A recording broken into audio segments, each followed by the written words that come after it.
چادر تلی ہے تیرے لیے آقا دنیا بنی ہے نیل فلک کی چادر تلی ہے گر تو نہ ہوتا اور دنیا دیگا سارے نبی تیرے در کے سوالی شاہ مدینہ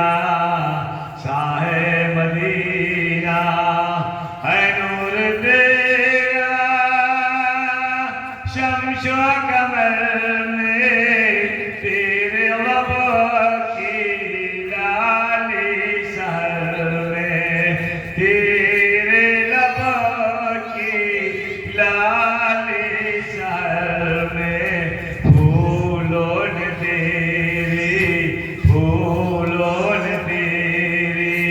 خوشبو چرا لے سارے نبی تیرے در کے سوالی شاہ مدینہ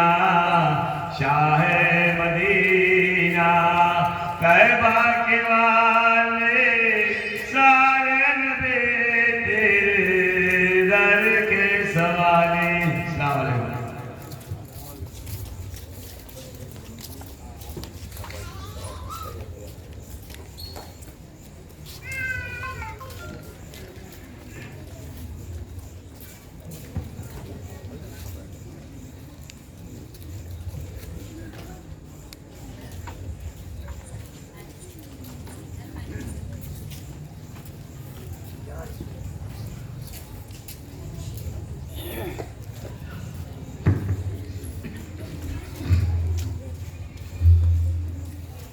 السلام علیکم السلام علیکم ورحمۃ اللہ تعالیٰ وبرکاتہ۔ الفاتحہ۔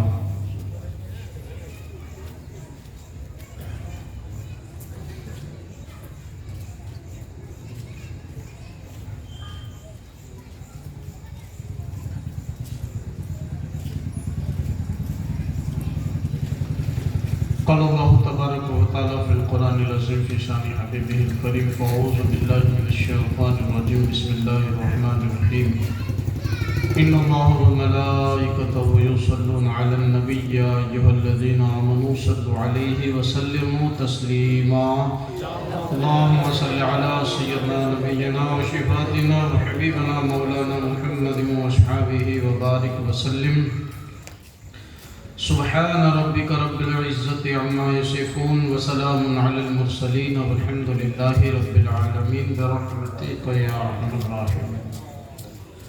الحمد للہ رب العالمین والعاقبۃ للمتقین والصلاة والسلام علی سید الانبیاء والمرسلین وعلى آلہ واصحابہ وازواجہ وذریاتہ واہل بیتہ وعلماء ملتہ واولیاء امتہ اجمعین اما بعد فاعوذ باللہ من الشیطان الرجیم بسم اللہ الرحمن الرحیم قد جاءکم من اللہ نور وکتاب مبین آمنت باللہ صدق اللہ مولانا العظیم وبلغنا رسوله النبي الأمين المكين المختار الكريم ونحن على ذلك لمن الشاهدين والشاكرين والذاكرين والحمد لله رب العالمين۔ پیارے آقا صلی اللہ تعالیٰ علیہ وسلم کے پیارے دیوانوں، آئیے محبت و عقیدت کے ساتھ ہم سب مل کر حضور سرور کونین فخر دارین اللہ کے حبیب ساری کائنات کے طبیب رحمت کونین ہم بے کسوں کے کس بے بسوں کے بس یتیموں کے والی حضرت عبداللہ کے لخت جگر حضرت آمینہ کے نور نظر دائی حلیمہ کے راز دلارے ہم سب کے محسن اعظم سرا پر رحمت نور والے آقا حضور محمد رسول اللہ ارواحنا فدا وصلی اللہ تعالیٰ علیہ وسلم کی دربار رسالت نے درود پاک کا ہدیہ پیش فرمایا۔ اللهم صل على سيدنا نبينا وشفاعتنا وحبيبنا مولانا محمد وأصحابه وبارك وسلم. وہی لا مکہ کی مکی ہوئے، سر عرش تخت نشی ہوئے، وہ نبی ہے جس کے ہے یہ مقام، وہ خدا ہے جس کا مقام نہیں. لا رب العرش جس کو جو ملا ان سے ملا، بڑھتی ہیں کونین میں نعمت رسول اللہ کی. انہیں جانا انہیں مانا، نہ رکھا غیر سے کام. للہ الحمد میں دنیا سے مسلمان گیا. حضرات، ماہ ربیع النور کی آج تیسری شب ہے جس میں ہماری آپ کی حاضری ہوئی. اللہ رب العالمین ہماری اس مقدس بابرکت محفل کو اور حاضری کو اپنی بارگاہ کرم میں قبول فرمائے، اور رسول دو عالم صلی اللہ علیہ وسلم کی سچی محبت عطا فرمائے، اور رسول اعظم نبی رحمت نور مجسم صلی اللہ تعالیٰ علیہ وسلم کی غلامی میں ہمارا حشر فرمائے. بعد حمد و سلام اور دعا کے اللہ تبارک و تعالی قرآن مقدسہ میں ارشاد فرماتا ہے: قد جاءکم من اللہ نور و کتاب مبین. تحقیق آ گیا تمہارے پاس ایک نور اور روشن کتاب. نور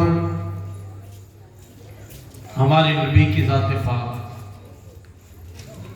روشن کتاب قرآن عظیم. قرآن بھی نور ہے، ہمارے نبی بھی نور ہے، اللہ بھی نور ہے، اور اس نور کا ذکر کرنے کے لیے ہم خاکی یہاں حاضر ہوئے ہیں. اللہ رب العالمین ہم نکموں کو بھی رسول پاک کی الفت میں، غلامی میں، محبت میں جگہ عطا فرمائے. چونکہ سرور دو عالم صلی اللہ تعالیٰ علیہ وسلم کی میلاد ہے، اور یہ میلاد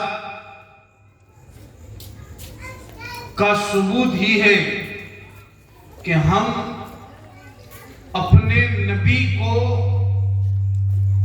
خدا نہیں مانتے، کیونکہ کئی باطل جماعتیں جو یہ کہتی ہیں، ہم پر الزام لگاتی ہیں، بہتان تراشتی ہے کہ معاذ اللہ تم نے اپنے نبی کو اتنا بڑھا دیا کہ خدا کہہ دیا. لیکن حقیقت یہ ہے کہ بعض از خدا بزرگ تو ہی قصہ مختصر، کہ ہمارے نبی رب کے بعد اس جہاں میں سب سے بلند مرتبے والے ہیں. آسمان کی بلندی بھی مصطفیٰ کے طلبوں کا مقابلہ نہیں کر سکتی. عرش اعظم بھی جھک کر کے جس کو سلامی پیش کرے. جبرائیل غلامی کی ثبوت کے لیے بارگاہ رسالت میں آتے جاتے رہے. ہم اپنے نبی کا میلاد منا کر کے یہ ثابت کرتے ہیں کہ ہم سنی مسلمان اپنے نبی کو نہ خدا مانتے ہیں، نہ خدا سے جدا مانتے ہیں.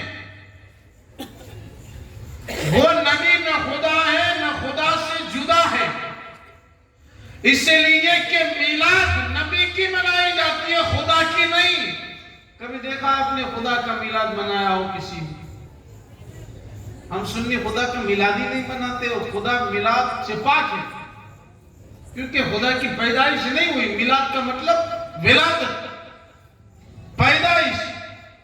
جائے مولد جو کہا جاتا ہے، رسول اللہ کی جہاں ولادت ہوئی مکہ میں، جس مکان پاک میں، آپ کہ اس مکان پاک کو کیا کہا جاتا ہے؟ رسول کی ولادت ہوئی تو جائے مولد، مولود کی جگہ، یعنی رسول اعظم جہاں ولادت ہوئی نبی کی، وہ مولود ہو گیا، اور مولود سے بنا میلاد۔ تو نبی کا ذکر کرنا، نبی کا میلاد کرنا، نبی کی سیرت بیان کرنا، نبی کی ولادت کی تعلق سے بیان کرنا، اسی کو تو میلاد کہا جاتا ہے، جس کو ہم اپنی سری زبان میں مجلس کہتے ہیں۔ خدا کے لیے مجلس نہیں ہے، مولد خدا کے لیے نہیں ہے، اس لیے کہ خدا ان سے پاک ہے۔ خدا کی ولادت نہیں ہوئی، نبی کی ولادت ہوئی ہے۔ تو اتنا فرق ہم بتاتے ہیں کہ خدا سے ہم نبی کو خدا نہیں مانتے، لیکن وہ خدا سے جدا بھی نہیں ہے۔ حبیب خدا کا نظارہ کروں میں، دل و جان پہ نثارہ کروں میں، یہ کہ جان کیا ہے گر ہو کروڑوں، تیرے نام پہ سب کو وارہ کروں میں۔ ہم تو نبی سے اتنی محبت کرتے ہیں، ہم تو اپنے نبی سے اتنا پیار کرتے ہیں کہ سب دے دیتے ہیں رسول کی محبت میں۔ تو وہ رسول پاک صلی اللہ علیہ وسلم کی تعریف بڑی پیاری ہے، لاجواب ہے، لازانی ہے۔ آپ کی سیرت، آپ کا ہر پہلو، آپ کی ذات کا ہر پہلو، آپ کی زندگی کا ایک ایک گوشہ، آپ کی ذات پاک کا ایک ایک انگ ایسا لاجواب ہے کہ کسی انگ کا، کسی آپ کی زندگی پاک کے گوشے پاک کا کوئی جواب نہیں بن پایا آج تک، کیونکہ ہر ایک کے تعلق سے تاریخ بھری پڑی ہے۔ بال مبارکہ کو دیکھو، آنکھیں پاک کو دیکھو، جس کا ذکر تو قرآن میں بھی ہے۔ آپ رسول اللہ کی پیشانی پاک کو دیکھو، ابرو پاک کو دیکھو، انگلی پاک کو دیکھو، قدم پاک کو دیکھو، بطن پاک کو دیکھو، جسم اطہر کو دیکھو، پشت پاک کو دیکھو، چال چلن کو دیکھو، گفتگو کے انداز کو دیکھو، آپ گفتگو کے طریقے کو دیکھو، مصطفیٰ کی ملاقات کو دیکھو، رسول اعظم کا ہر طریقہ دیکھو، گویا کہ ہر گوشہ مصطفیٰ کا لاجواب ہے کہ زندگی کا کوئی انسان پاورفل عابد بھی مصطفیٰ کی ایک گوشے کا مقابلہ نہیں کر سکتا، کیونکہ رسول اللہ کو اللہ نے سارے کمال اور سارے خوبیوں کا جامع بنایا ہے۔ اسی لیے قرآن میں جگہ ہے اِنَّكَ لَعَلَىٰ خُلُقٍ عَظِيمٍ، اے محبوب آپ کے اخلاق عظیم ہیں، یا آپ اخلاق کے عظیمہ پر ہیں۔ کسی کے اخلاق اچھے ہو تو لوگ کہتے ہیں کتنے اچھے اخلاق والا ہے۔ تو مصطفیٰ کے اخلاق تو حضرت عائشہ سے پوچھا گیا کہ اے ماں، اے مومنوں کی ماں، یہ بتاؤ کہ رسول اللہ کے اخلاق کیا ہے؟ تو ام المومنین نے فرمایا رسول کا کون سا اخلاق میں بیان فرماؤ؟ رسول کی ہر اخلاق لاجواب ہے، رسول کا اخلاق دیکھنا ہے، قرآن پڑھ لو، قرآن کا الحمد کی الف سے والناس کی سین تک ہر حرف مصطفیٰ کے اخلاق کو بیان کرتا ہے۔ تو جس کا اخلاق قرآن بیان کرے، جس کی تعریف خدا بیان کرے، پھر اس کا ذکر ہم جیسے نکمے کرے تو یہ ہماری خوش نصیبی ہے کہ ہم پر خدا کی رحمتیں ہیں، تو ہم اس حبیب، اس رب کے محبوب کا ذکر کر سکتے ہیں۔ ہم پہ مصطفیٰ کا پیار ہے تو سرکار مدینہ ہمیں بلا کر کے اپنے ذکر سے ہمیں اپنی ثناخانوں میں جگہ عطا فرماتے ہیں، ورنہ کہاں ہم گنہگار نکمے، ہم سے کتنی خطائیں ہوتی ہیں، ہم کتنے پاپی گنہگار ہیں، کہاں ہماری زبان اس لائق ہے کہ ہم سرکار کا ذکر کر پائیں۔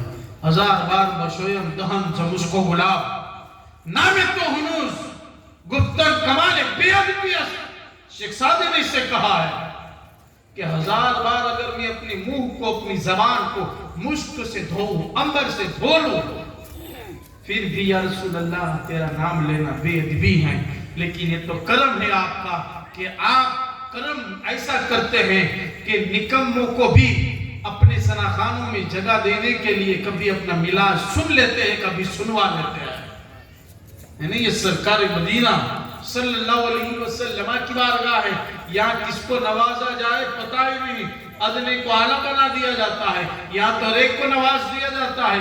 سرکار سے محبت کر کے تو دیکھو، سرکار مدینہ کرم فرما دیں گے، ادنا نہیں اعلیٰ ہو جاؤں گے۔ ہم مسلمان ہیں، رسول اللہ کی امت میں، تو کیا ہم ادنا رہے؟ نہیں، نبی کی نسبت کی وجہ سے یہ امت بھی خیر الامم بن گئی۔